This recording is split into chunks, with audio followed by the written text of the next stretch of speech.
Hello! Today I have prepared for you two incredibly interesting stories about betrayal and brilliant revenge. Watch until the end, enjoy. I hired a private detective. My wife had changed a lot in the last month, and our quarrels were getting louder and more ridiculous. What about her? As if she hadn't noticed her transformation. I had my own small business for 2 years. It required development and my considerable attention, so I did not particularly bother and hired a private detective. My detective wasn't cheap, but he was highly professional. He managed to wiretap her car and even her office at her office 2 days later. And I listened to conversations between her and some guy. The guy, by the way, was a colleague of hers. It was obvious from the conversation that they had already had sex several times near work and even in the workplace. And now her lover really wanted to do it right in bed. They decided to do it at the hotel. Friday night she told me she was going out with her girlfriends on Saturday. I already knew the guy was married too. I quickly contacted his wife.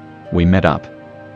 I told her what I knew and told her, if she wanted proof, she should come with me Saturday night. So we followed my wife, parked in the rental car outside the bar. Didn't have to wait long, my wife gets out, followed by her lover. He was already waiting for her at the bar. When we arrived, his wife was already crying. I tell her to be mad, not to cry. Then I noticed them heading toward my wife's car, which, by the way, is the one I bought her. The lover gets behind the wheel. They arrive at an inexpensive hotel, not far from the airport. I suggested that the lover's wife wait a while so they could get undressed in time. Then our trap would definitely work. 5 minutes later, I knock on the door and yell, "Open up, it's the guards." The lover comes to the door and opens it, holding only a towel over his groin. I say, "Hi, I'm the husband," and I punch him in the face. He goes down. Then I take my wife's clothes and I drag him out of the room, actually take him outside lover and throw him in a snowdrift. It was winter, the month of January. His wife gets hysterical, hitting and kicking him. I go into the room again. My wife is sitting on the bed. She's shaking, mumbling, "You shouldn't have known." I got even angrier at these words. I also drag her out of the room and drag her to the parking lot. I record her on camera. She trembles and admits to everything she's done. I tell her no one will ever forgive her again. I quickly dial her dad's cell phone number. She screams, "No, no, no." After explaining herself to her father simply says that she disgusts him and hangs up. She lets out screams and moans. I tell her to get dressed and give her her clothes. She is trembling and shaking. I call a cab, put her in the car and send her to her own sister's house. I got into her car myself, as if it were my own, which I had given her, and her lover and his wife drove away in some rented car. Then on Monday, I call her boss. After I told him about the actions of his 2 employees, and I told him that their continued presence in his company would force me to sue him since I have good connections in the bar and the courts. Nonsense, of course, but it worked. He fired them both. Then he packed up his wife's things and took her to her sister's house. It took her 2 more days before the shock passed. She calls me and I refuse to talk to her. This goes on for a few weeks or so. Then her sister calls and says she's lost her mind, has stopped talking to everyone. I advised her sister to call her medics. My wife ended up under observation at the psychiatric hospital. I got a call from the hospital, made a reluctant appointment, and was told before me that she had fully realized what she had done. And what I did shocked her to the point of complete insanity in the truest sense of the word. Her psychiatrist said she was having a serious nervous breakdown from her experiences, including the crushing humiliation I caused when I made her confess while standing in a public parking lot, half naked. The psychiatrist said it was extreme and led in part to a split in her personality. But things should normalize. I noted that she treated me like trash before I caught her, and her personality was not as good as she presented herself to be. As I was leaving, I was told I would call back the next week. The next week, our meeting took place. She looked dejected and like a shadow of a former woman. My wife used to be a figure skater with big shapes, but she had lost at least 50 pounds in a few weeks. She said she was trying to keep me from finding out about the affair and that she cheated because I was working too hard. I called bullshit on that. Reminded her of her own words from when she was complaining about not having enough money, so I went into business to make a living for us. I told her. She kept lying. I can't be with you. I want a divorce. Her doctor almost threw me out of the room. I yelled at him and he yelled at me. And all of a sudden she says, Okay. Yes, I was selfish. I wanted to feel the romance, to experience the thrill, and to know what cheating was like. I suggested she think about what it was all about. Now the affair is long in the past. Your parents resent you. Your job is lost. It's going to take some serious effort to make it right. And certainly a lot of it. A lot of the time she asked not to leave her. Said she didn't know what she was going to do without me, and I kept quiet. I was still in touch with my wife and her lover. They were still living under the same roof. I asked to see her and offered to have wine together. She told me she was a married woman. I told her I was technically a married man too, and the same circumstances didn't prevent our spouses from having fun. So after that, why should anything prevent us from doing the same thing? So we met. After a trivial conversation, I leaned in and said jokingly that it would probably be good for them if we became lovers too. I expected a polite rebuff, but to my surprise she smiled and said, Please don't take me to that Lassie hotel. We booked a very nice room and spent the next 3 days getting to know each other.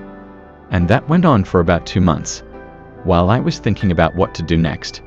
To be honest, the anger had subsided, and I thought about leaving everything as it was, but something kept bugging me, and I decided to get a divorce after all. And now 2 years have passed, and I am grateful to fate for this incident, because it was only now that I felt what real life is like, and I wish you the same. That's the story of the hero of our story. Write your opinion in the comments, and we'll move on to the second story. Second story. Perhaps someone has experienced similar situations as I have. My story is quite simple and at the same time full of unexpected events and climaxes. So, my name is Stanislav and I am 37 years old. I am quite successful in my field, running my own small business. I live in a small country house and do not deny myself anything. But this is now. And it all started with the fact that first I had to go the way of total meanness and betrayal. So, I'm 20 years old kid came to a strange city and was completely alone. Except that sometimes my parents helped me. I went to college by correspondence, and in order to rent a room, eat something, pay for my studies, and buy some clothes, I had to work very hard. I clearly decided that no matter what it cost me, I must achieve at least some results. After a long time I have a successful career, and in the next couple of years I was planning to buy a long-awaited apartment. I was pretty fed up with renting an apartment. I was very happy and proud of myself. Emotions were brimming over the edge. It seemed to me that life had just begun, and now everything would be fine. I dreamed about my beautiful wife, my children, and my own comfortable home. And at this happy moment for me, I just met my future wife Maria, under very funny circumstances. On another lunch break, I came to my favorite coffee shop, where I was served by a new pretty waitress. She was a plain, ordinary girl, obviously from the provinces. Judging by her manner and speech, I knew it at once. Something flashed between us at the time. Her eyes literally drove me crazy after she took my order and after a while brought my dish. On the way to my table she stumbles and her tray with my lunch flies out of her hands. She starts frantically picking up the broken dishes. I mechanically rush over to help her. "Please forgive me, I'm so clumsy," she said in a half whisper. "It was no big deal." "Don't worry about it," I replied. "Now I'm definitely going to get fired," the waitress muttered, barely holding back tears. At that moment, the administrator of the cafe ran up and started yelling at her employee. I began to defend her and say that it was me who had accidentally pushed her. But in my defense, the administrator replied that she saw perfectly well that it was she who dropped the tray and eventually fired her. And ever since then, without going into detail about what happened after she was fired, we got married and started living together. And things got great. I finally almost saved up for an apartment, made my wife happy with the news, and we started planning children. While I continued to work and pick up future dwellings. And this case, by the way, is not easy, I must say. Another piece of good news happened. Maria got pregnant. I was delighted when I learned about it and carried his wife in his arms all pregnancy. But all at once came to an end when I learned a terrible truth that almost made my eyes black. On that ominous day, I decided to give my wife a little surprise. At lunchtime, I came home with a bouquet of flowers and sweets. I went into the apartment. My wife was in the shower. I put the flowers in a vase, put the goodies in the fridge, and went into the room. I took my laptop to surf the internet, and it was already on. There I saw my wife's page on one of the social networks and an open dialogue with her best friend.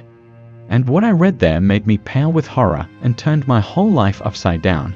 In that correspondence, my spouse openly calls me, to put it mildly, a loser from whom she will soon take away half of her real estate. And they were also jokingly discussing the fact that she is not pregnant by me. And as soon as I buy an apartment, she finally that will divorce and live a full life in the city to the envy of his relatives. I broke into a cold sweat and my heart raced. I wanted to scream from the pain. But at that moment, the water in the bathroom went silent. I quickly turned off my laptop and ran out of the apartment. I sat down in a nearby park, opened a bottle of hard liquor, called the chief, got off work, and began to think about what to do next. And then it occurred to me, as I thought at the time, the only logical way to begin to solve this problem at the root. The only thing that calmed me down at the time was that I had not yet bought the apartment, but I was already going to meet and sign contracts because I had found a very suitable option. And I immediately came up with what I thought was an ingenious plan of revenge. A couple of months later came the day X.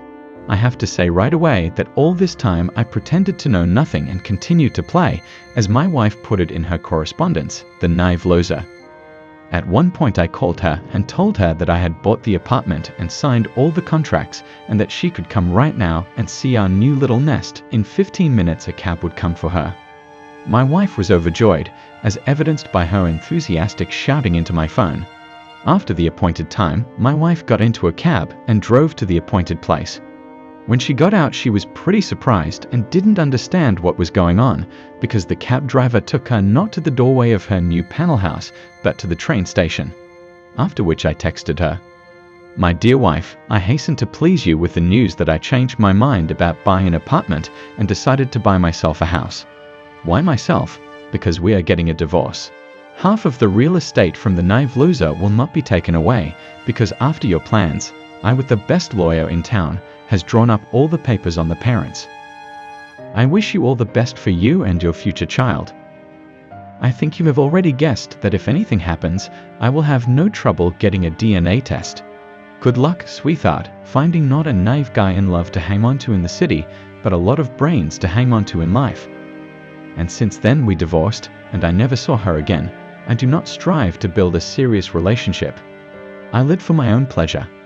I communicate with different women, if you know what I mean, and do not deny myself anything. Found a hobby, which has grown into a lifelong business, because it's certainly not a child from a stranger's uncle will give birth to you. That's the story of the hero of our story. Write your opinion in the comments, and do not forget to subscribe and like. Ahead of you are waiting a lot of wonderful stories. Well, as always, I wish you a good mood. And all the best to you. Thank you for watching.